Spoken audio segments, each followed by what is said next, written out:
Okay, so today's daf is Memtet in Eruvin. We are about 9 lines from the top of Memtet Amud Aleph, where it says Ve'azda Shemuel l'ta'ameh.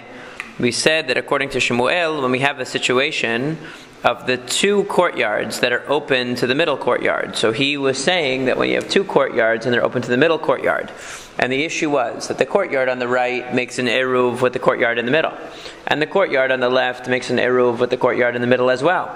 But the courtyard on the right and the left, they don't have anything to do with each other. So in a situation like that, there were 2 interpretations of Rabbi Shimon's position. And Shmuel took the more conservative of the 2 positions. He basically said that according to Rabbi Shimon, people in the courtyard to the right can go in and out of the middle carrying their stuff. And people in the courtyard to the left can go in and out of the middle carrying their stuff. But the people in the middle can't do anything, because they have 2 different eruvin instead of just 1. And according to the Chachamim, nobody can do anything. Right? That was the version of Shmuel that we had. According to the Chachamim, unless they're all together, 0. So, and Shmuel follows his reasoning. The Amar Shmuel, because Shmuel said, Chatzer sheben shnei mavuot. If you have a chatzer between 2 alleys. So it has, now remember, what is a mavoy? A mavoy is something that you share with other chatzerot. It's like an alleyway that leads into the Reshut HaRabim. So usually it's between multiple chatzerot. So let's say there's 3-4 chatzerot, and they all share this one alleyway that leads them out into the public domain. And that alleyway is called a mavoy. And this mavoy, they have to do what's called shitufei mavoot. They also have to combine, unite themselves to be able to use the mavoy. Now they can't carry from the mavoy into the public domain, but to be able to carry within the mavoy, they need to combine together. Just like the houses in a chatzer have to combine, the chatzerot that utilize a mavoy have to combine. Now, what happens if you have a chatzer that has 2 mavoot, one on its left side, one on its right side? So it shares a mavoy. It has an opening to a mavoy that is shared with a group of other chatzerot. Yeah, they have a good picture there. On the left side, and it has a mavoy that it shares with other chatzerot on the right side. And so this mavoy, what does it do? So it decides to, it has to decide what to do. So ervaim shnehem, asura in shnehem. So Shmuel says that if they make an eruv with both of them, they can't use either of them, because you can't do both. You have to choose one. You have to pick one or the other one. You can't have both. Now, if lo erevaim shenehem, if it didn't make an eruv with either one, so then oseret al shenehen, then it prohibits both of them. So you have it's a catch-22. In other words, if the chatzer makes 2 separate eruvin, one with the mavoy on its right and one with the mavoy on its left that it shares with different people, so that's no good.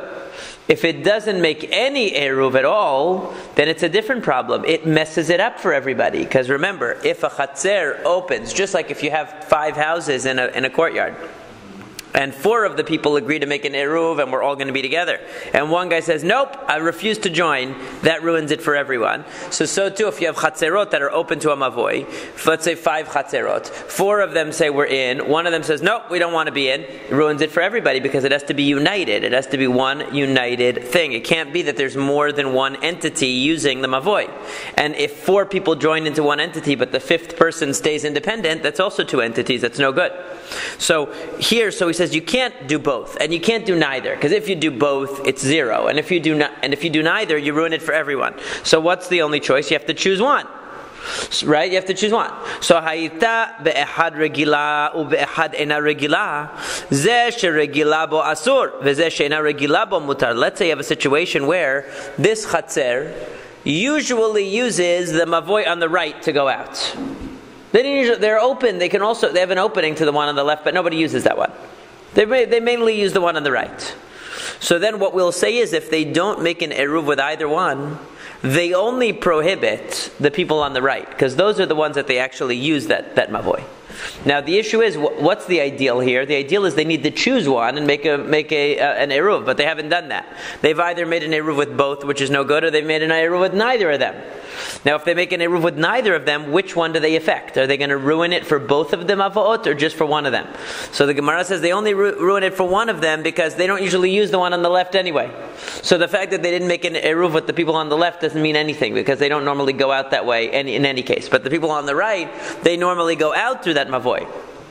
And they're going to go out through that mavoy on Shabbat. So therefore, if they didn't make an eruv with them, they're going to ruin it for them. Okay, now, then Amar Rabba Bar Rav Huna says, Erva im she'ena regila bo, hutar regila la'atzmo.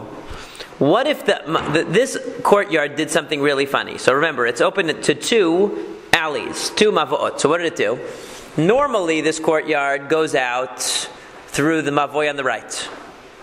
But today they decided, you know what, this Shabbat we're making a shituf with the people on the left. We're going to go out with the people on the left. So a funny thing happens, because by making a shituf with the people on the left, what are they basically saying? We don't want to use the mavoy on the right. So that releases the people on the right.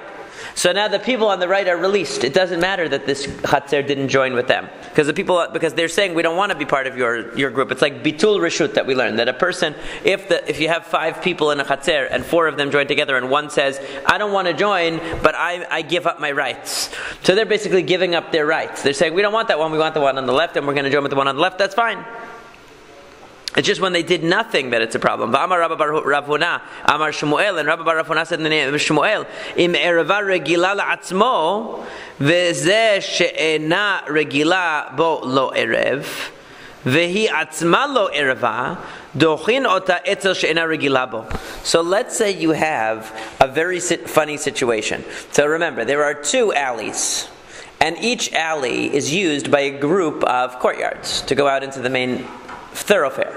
Now, of these 2 alleyways, there's one that this particular problematic courtyard that must have a lot of internal politics or something uses normally, and there's one that it doesn't use normally. Now, generally, which one do we assume is its alleyway? The one it uses normally. That's what you would assume, right? However, in this case, what happened was that the one that it uses normally made its own shituf. It made its own eruv, and it wasn't included. It said, we don't want to be included. But the one that it doesn't normally use did not make a shituf. Okay, it did not make one. So you know what we do? We say, you know what, we're going to put you with like-minded people. Even though normally you go out through the mavoy on the right, the mavoy on the right did the right thing. They made an eruv. You didn't want to join in? You're not a nice person? Well, you know what? On the mavoy on the left, they didn't make a shituf at all because they don't get along. So we're going to throw you with them. You go with them. So now you have nothing. So this chatzer, we don't let this chatzer ruin it for the people on the right, because the people on the right did the right thing. They made a shituf. This chatzer didn't want to participate, and neither did the mavoy on the left. The people who used the mavoy on the left, none of them got along. They didn't make a shituf. So you know what we say? Chatzer, you might normally use the walkway to the right, but we're going to throw you into the walkway on the left and say that you're part of that group of people who don't get along. Which is not usable. Which, no, it's not the one that they usually use. It is. You could walk through it, but you can't carry things. Oh, okay. In other words, we're going to say you're part of that group. So, right. We're just going to say you're part of that group now. Why? Because you both have in common that you're not participating. So why should we ruin it for the people on the right that they are participating and getting along? So we don't. We push you to the other one. This is an example of what we say. Kofin al midat sedom. We force when it comes to midat sedom. When somebody acts like somebody from Sodom. In other words, somebody acts in a very selfish way. The definition of midat sedom, as Rashi says, is a person who even when it doesn't cost him anything, won't do something nice for someone. In other words, even when it doesn't cause them any harm, they're sadistic. They're so unfriendly. They don't want to bring joy to anybody else. So this chatzer says, "Hey, we wanted to ruin it for the people on the right. We have nothing to. What do they have to gain by not joining? Nothing. But they just don't want to join because they don't want to join with other people. So that's called midat sedom. So kofin al midat sedom. So what we do is we say, you know what? It takes 2 to, 2 can play the same game. You don't want to join with the people on the right. We're putting you together with the miscreants on the left, and that's going to be your assignment. We're going to push you into that. And now nobody gets anything on the left, and only the people on the right win. Now, we could switch the side. This is not political. We can call the left and the right. That's just the way that I was describing it. Now, Amar Rav Yehuda says, Amar Shmuel, the name of Shmuel, Hamakpid al eruvo, en eruvo eruv. Let's say a person says, listen, I'm happy to join together in this eruv. How does an eruv chatzerot usually work? It usually works that each household contributes bread. The bread is taken and placed in one of the houses. So let's say a certain homeowner says, listen, I'm happy to participate in this whole eruv thing, but there's only one condition. I don't want anybody eating the bread that I give. I want it back at the end. Okay? So he says that, I'm not going to make any comment on who might want to do such a thing. Okay? I'm not going to say. So let's say, listen, I'm going to contribute my bread, but don't touch my bread because, I want that bread back. So it says that's not good. That's en eruvo eruv. Why? Because the essence of an eruv is mashimo eruv. What is an eruv? It means work together. Le'arev, right? Lehitarev means to mix together. You don't have if you have your own independent identity and you're saying no, that one and there is mine. That's not eruv. It doesn't work. Now, Rabbi Hanina says eruvo eruv ela shenikra me'anshe vardena. Rabbi Hanina says, listen, the Eruv is still good, but we call him from the people of Vardena. Yeah, exactly. We say he's from Vardena, which apparently was a group of very cheap people. Even back then, they had certain groups, that they had stereotype, those people are very cheap. So they would say, they're from that. That guy is from the cheap place. Okay. He doesn't want to join. Amar Rav Yehuda, Amar Shmuel. Rav Yehuda said the name of Shmuel, HaCholeket Eruv Ho'eno Eruv. That if you split up the Eruv, it's also not an Eruv. So let's say somebody gathers together all the bread from the various households, and then instead of containing all of them in a single basket, they put them into two baskets, like we talked about yesterday. So that is not good. It has to be in one basket. Keman, who is this following? Kebet Shammai. Tanya, this sounds like Bet Shammai. Because we learned in the Baraita yesterday, in fact, Chamisha Shegavu et Eruvan, V'natnuhu b'shnei kelim, that if 5 people gathered together food and they put it into 2 different baskets, Beit Shammai omrim en ze eruv, Beit Hillel omrim harei ze eruv. According to Beit Shammai, this is not a valid eruv. According to Beit Hillel, it is a valid eruv. So it sounds like Rav Yehuda in the saying in the name of Shmuel, a halacha that only follows Beit Shammai. Nobody else seems to care whether the bread is placed in one basket or not. So how could it be that he's following Beit Shammai? Shouldn't he be following Beit Hillel? The answer is that afilu tema Beit Hillel. Really, even Beit Hillel would agree, because ad kan lo kamre Beit Hillel hatam ela de balyan de mana v'iyatar aval ha'echad de palge miflag lo. That when does Beit Hillel say that you can have the bread in 2 different baskets? That's only where it overflowed. In other words, where you had too much in basket number 1, so you needed an extra space for basket number 2. But when you when you go b'kavanah from the beginning and you say, you know what, I'm going to split this into 2 different baskets, that even Beit Hillel says is not good. When you need to, when there's a surplus and you can't fit it in one basket, fine. But when there's plenty of space and you say, you know what, the people from that group, I don't want their bread in my basket, I'm going to put it in a different basket, whatever, I don't know why they were doing it, that they put that, you're not allowed to do. Okay, but if there was not enough space in the basket, because there were a lot of diurim, there were a lot of dwellers there, and they needed to split it up into 2 baskets, that's okay. Ve'tarte lamali. And why do we need both of these cases? We already heard the case where a person says, hey, I'm contributing to this eruv, but that piece belongs to me. And we know that Shmuel said that that's no good. And now we have the case where it's hacholeket eruvo, where they split it into different baskets. Why do you need both cases? It's pretty much the same thing, right? You're creating division. Right, you're creating the division. The whole point is unity, and you're creating division. So de'iyashma, you need both. De'iyashma inan hatam mishum dekapid, avalacha imalo, because there is a difference. In the first case, we're talking about hakpada. We're talking about the person says, I'm makpid. I don't want you touching my bread. That's a personal thing.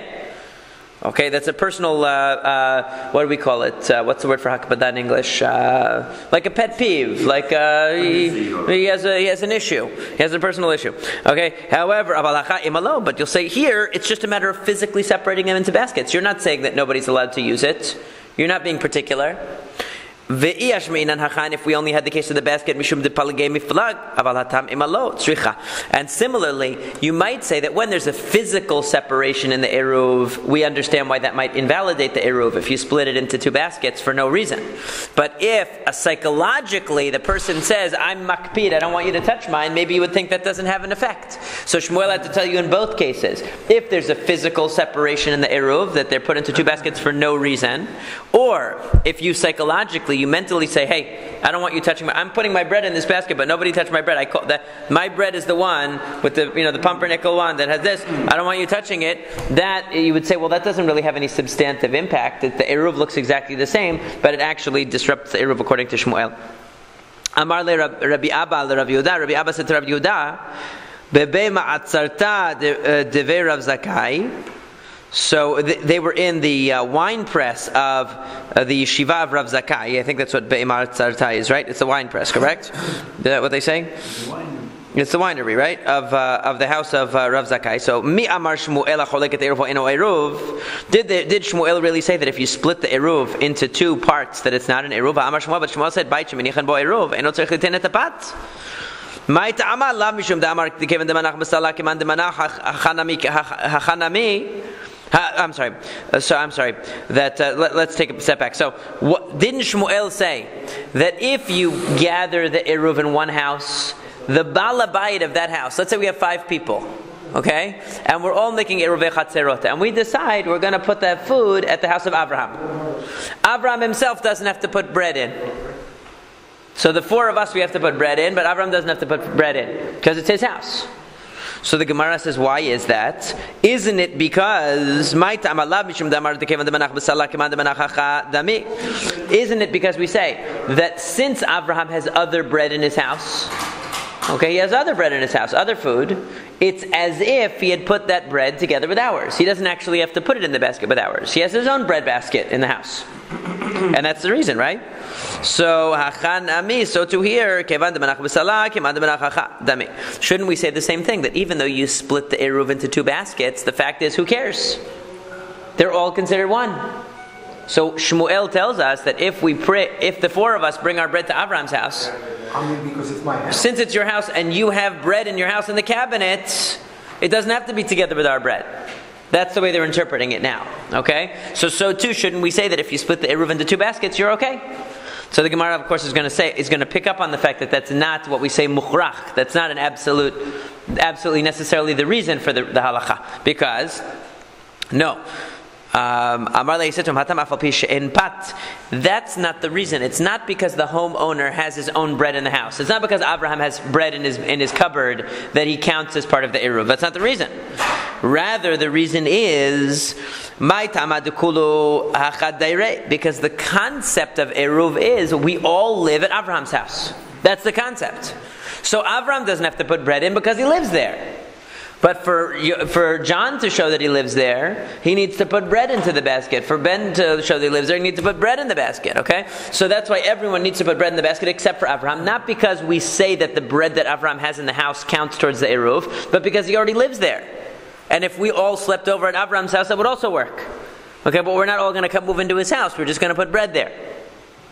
So, that's the reason. So we cannot prove from there. So there's no contradiction in Shmuel. Shmuel's saying when you have the bread that you've gathered, it has to be unified in one basket as much as possible. If possible, it should be one basket. But the owner of the house does not have to contribute any bread because his house is the part of the ritual. It's part of the concept. Okay, and Amar Shmuel says, Eruv Mishum Kinyan. Shmuel says, now this is a big machloket in theory. How does Eruv work? So Shmuel's theory is Eruv Mishum Kinyan. Eruv Mishum Kinyan means that the way Eruv works is we all have a Kinyan. We all acquire a portion in the house of Abraham. Just like when you go to somebody's house and they light the Chanukah candles for you, you have to buy some of the shemen, right? You have to buy some of the oil so that you are a partner, right? That's what you're supposed to do. You're supposed to give a pruta to the owner. Somebody stays staying in your house, they give a pruta to you and they join in mishtatfim, right? They're supposed to be mishtatfim means that they join together. So here too, when you give the bread, what are you doing? You're buying a portion of Abraham's house, so to speak. Okay, that's how Shmuel understands it.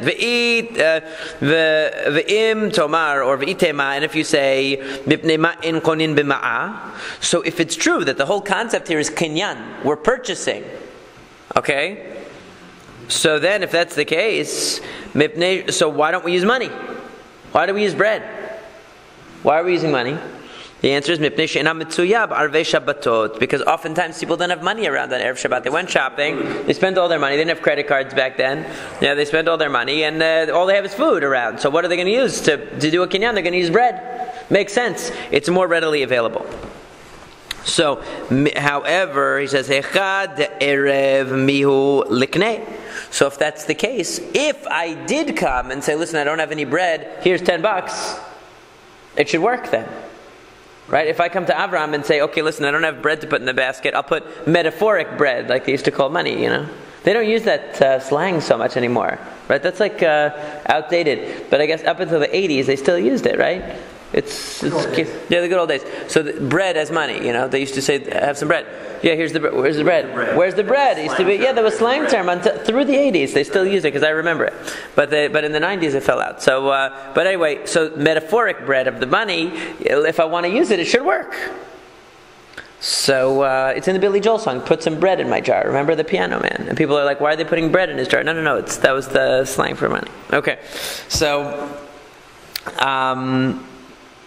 so it should work. So the answer is Gezerah shema yomru ma'a ikar v'zimnin dila shachiach ma'a v'lo ate le'iruvei bapat da'ate eruv le'ekalkule. He says, what is the reason then? If really it's all based on kinyan, and the main way you do kinyan is with money, so money should at least work if you used it, right? We're using bread because you don't have money around.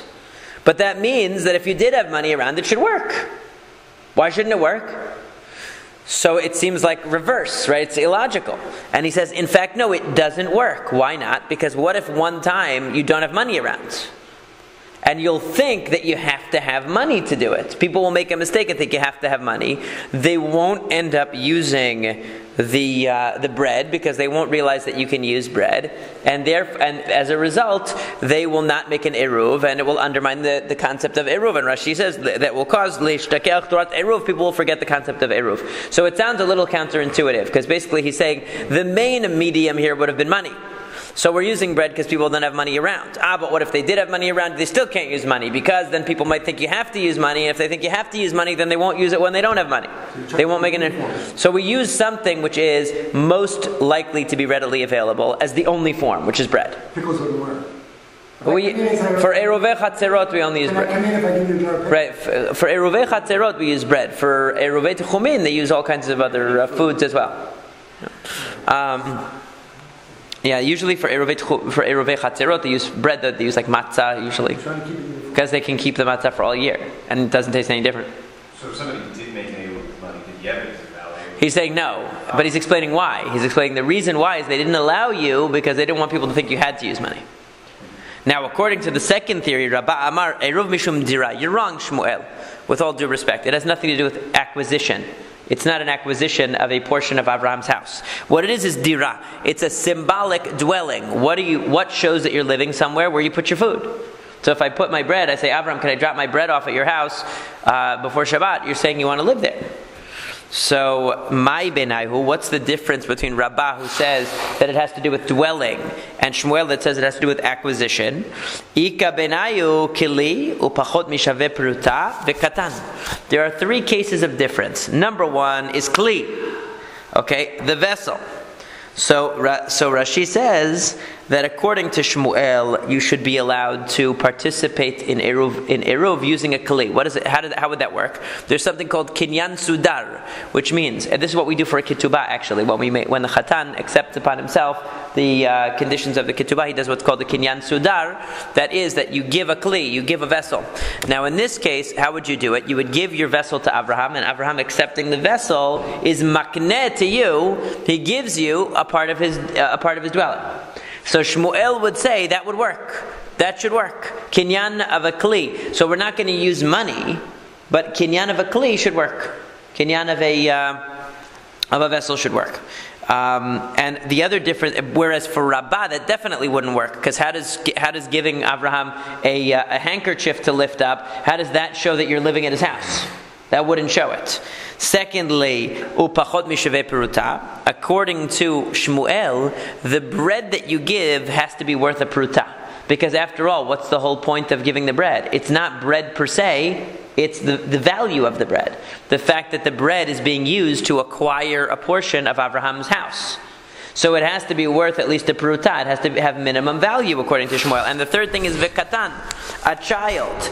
According to Shmuel, a child should not be able to collect the eruv and make the eruv. Why not? Because how can a child acquire something on your behalf? How can he affect acquisition? That's what that's what Rashi says. Tosafot says no. It means in the home of a katan it wouldn't be good because the katan cannot be makneh. he can actually acquire things, the katan, but he cannot sell things. So he wouldn't be able to give you of his property to participate in the Eruv if it were really based on the theory of Shmuel that it has to do with acquisition. So you're going to have more restrictions, two more restrictions according to Shmuel, that the bread that you give has to be worth a pruta, and you can't use a child.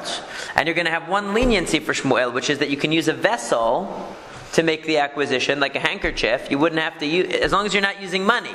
Money, he agrees you can't use, but you could use a kli, a vessel, because that's just as available as bread. We learned that about the katan a few pages back. Yeah, the katan. You cannot use a katan. He can collect the eruv. But the question is why, and then, what does that show? We have to watch it. There was making him a shaliach is problematic. Yeah, making a shaliach is problematic. Yeah. So Amar le Abaye le Rabba. Abaye said to Rabba l'didach kasha l'Shmuel kasha. I have a problem with both of you guys, with you and Shmuel. Why? Because Tanya, it says in the Braita chamisha shegavu et eruvan kishen molichin et eruvan l'makom acher echad molich l'chulan, that it says that when 5 people gather together to make their eruv, one person takes it to the final destination. Only one person. Now he says,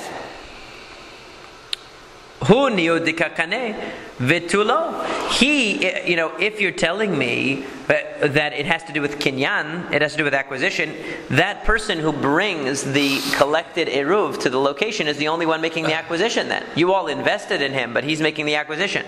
And hu niudikadayer vitulo. And similarly, that person who brings and deposits the eruv in its proper place is also the only one showing that he's living there, because he's the one doing the final act of placing it in its proper position. Amarle said to him,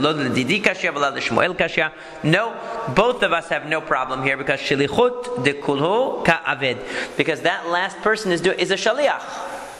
He's not the only one doing it. He's just our shaliach. And he could be our shaliach to show that we're all living at Abraham's house, or he could be our shaliach to show that we are all acquiring a portion of the house. Either way would be fine. Amar Rav Chama bar Guria, Rabba said, that Rav Chama bar Guria said, Amar Rav, in the name of Rav, halacha ke Rabbi Shimon, that the halacha follows Rabbi Shimon, which we learned before is talking again about the chatzer on the right, the chatzer on the left, and the one in the middle, where the right made an eruv with the middle and the left made an eruv with the middle, that we said that according to Rabbi Shimon, the right and the left can go in and out of the middle one. Okay, there's a question whether Rabbi Shimon says that the middle one can go in and out of the left and in and out of the right, but everybody agreed, of course, that the right cannot take from the left and the left cannot take from the right, and that's contrary to the Chachamim. The Chachamim said that nobody can do anything. Everybody's stuck if they don't all make an eruv together. So we go with the lenient view of Rabbi Shimon. The new Mishnah says, Misha Baba Derech. A person is walking along the way, it becomes dark. He doesn't make it home in time for Shabbat. So what should he do? Vayam makir ilan o gader. He knows that there's a certain tree or a certain wall in between where he is and his home. And we are envisioning a case where this individual gets stuck exactly 4 amot from his house. 4,000 amot from his house. So if he were to, and he knows that there's a tree at the 2,000 amot mark. Now the problem is, Shabbat starts, he's 4,000 amot from home. If he decides that his makom shevita will be where he is right now, he won't be able to make it home, because he can only walk 2,000 more amot. So this person, just before it becomes dark, says, my location of Shabbat rest is at that tree that's 2,000 amot from here. That way, I am let's say to the north of the tree, or to the west. Let's just say to the west. It's easy, right and left are easier to use. So I am from 2,000 amot to the left of the tree, to the west. I can walk to the tree, and the tree itself is 2,000 amot to the west of my house.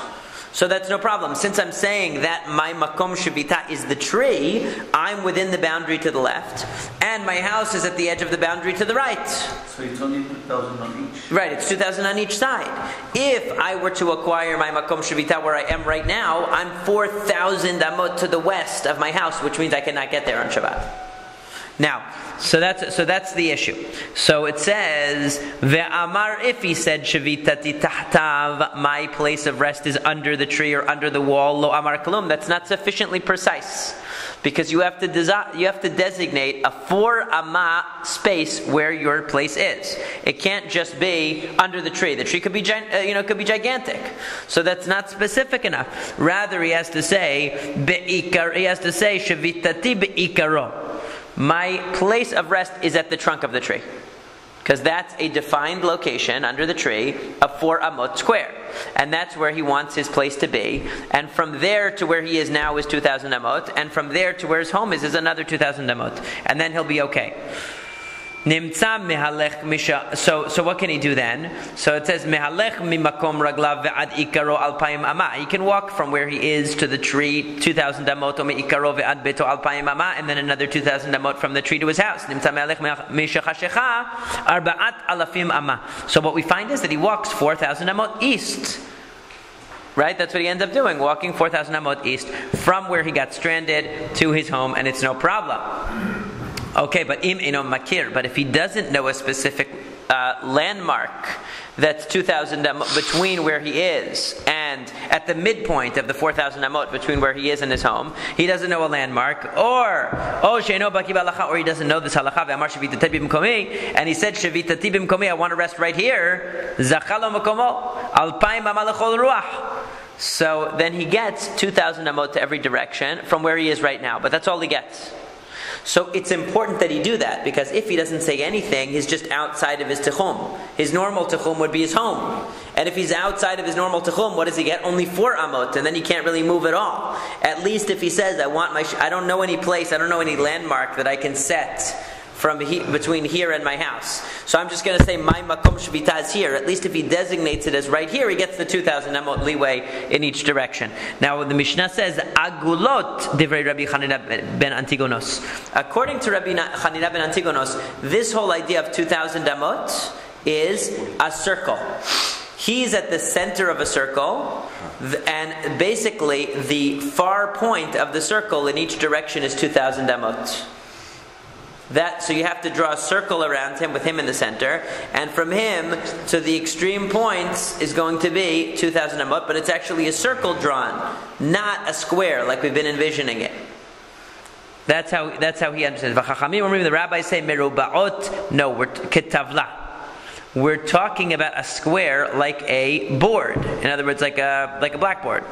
Merubaat kedeshiet niskal zaviot, so that he benefits from the corners. Because if you imagine a circle, if he gets just a circle, he doesn't get as much surface area. We know that because the corners are going to be cut off.